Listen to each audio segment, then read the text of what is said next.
Hey, it's time for some MASc.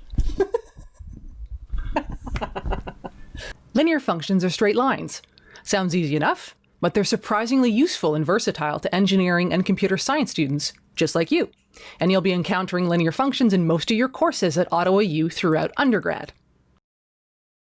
The major focus of grade 9 in the Ontario high school curriculum was these linear functions. You may have fond memories of y equals mx plus b.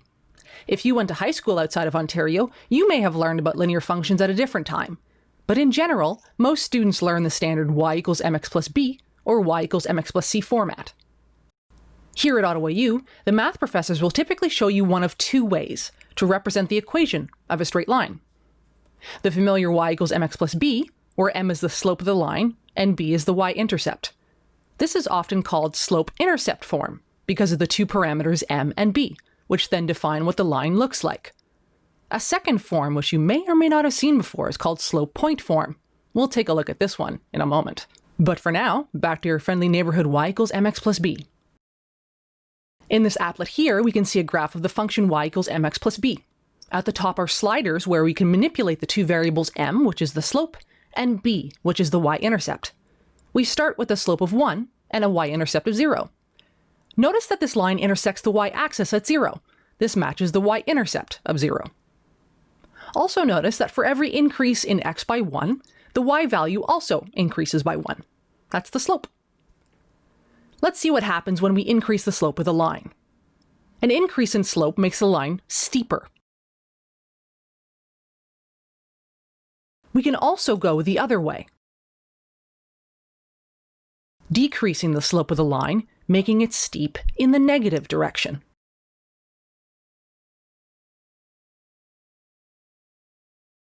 Also notice that a slope of 0 makes the line flat.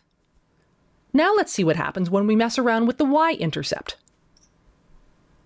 Increasing b will move the line upwards. Notice that the slope isn't changing. I'm not toggling the slope slider. Only the y-intercept is being manipulated.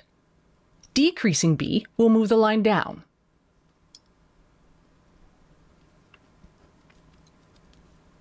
Now that we've reviewed the basics, let's answer the most important question. What are you expected to know about linear functions coming into Math 1320? There are two major things. 1. Given some equations of lines, you should have a general idea of what they look like graphically and be able to sketch them. For example, compare the two equations y equals x plus 4 and y equals 2x minus 5. Let's start out by drawing x and y axes. Pause here to try the example on your own. The first line intersects the y-axis at y equals 4. The second line does so at y equals minus 5. The first line has a slope of 1, while the second line has a slope of 2. This means that the second line is steeper than the first line. Both slopes are positive. Based on this information, we can make a rough sketch of the two lines. Note that profs will often tell you to sketch functions in this course. They are expecting you to label the x and y axes, but don't expect each individual x and y point to be labeled. You did that in high school, and you don't need to show that level of detail anymore.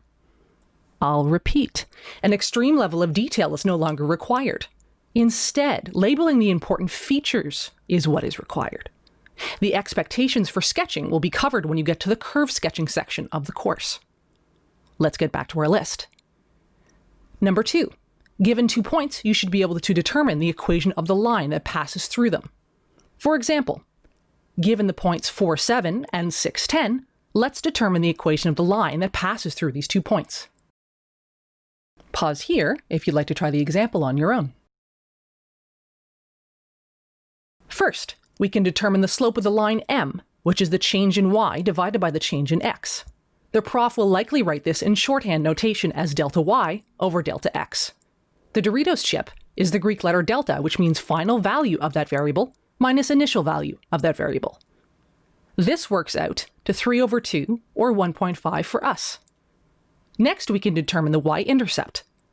Choose your favorite point of the two provided. Either one will work. I'll show both calculations for you.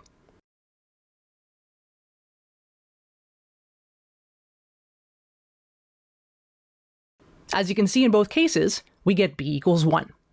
So the equation of the line that passes through these 2 points is y equals 3 over 2x plus 1. I mentioned earlier that there was another form for representing the equation of a line. Let's take a look at that now. Slope-point form is written as follows. If you look carefully, you'll see that it's a clever rearrangement of the equation for slope, with the delta x and delta y terms expanded. This makes it intuitive and easy to remember. Not only that, a lot of students will also find this version a lot easier to use in practice.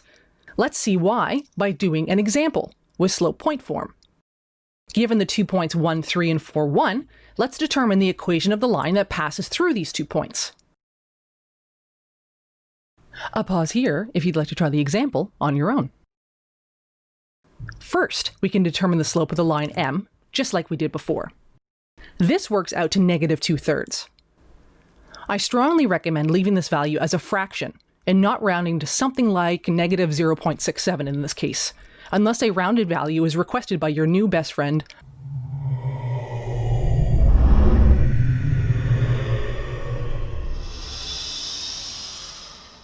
Next, choose your favorite point of the 2 again, and sub it into slope-point form. This is where this form shows its advantage. Rearrange and solve for y and you have your answer. You don't even need to explicitly solve for the y-intercept and then plug everything back in like you do with slope-intercept form. Instead, you've already got it. The answer is y equals -2/3 x plus 11 over 3. Done and done. Does the prof care which method you use? Nah, use your favorite.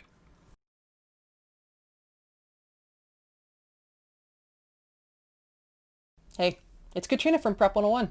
I really hope you enjoyed that primer. There's definitely more where that came from. Make sure to join the Facebook Study Hub for this course where you and your peers can communicate, ask questions about the course, and get access to free study aids. Use the link in the description box. I hope to see you at our prep sessions. I'll break down the course content for you step by step, show you how to solve actual exam questions, and maybe we'll get in a few laughs along the way. Many prep sessions for midterms are free. Yeah, free. Visit prep101.com for details. Thanks for watching. See you soon.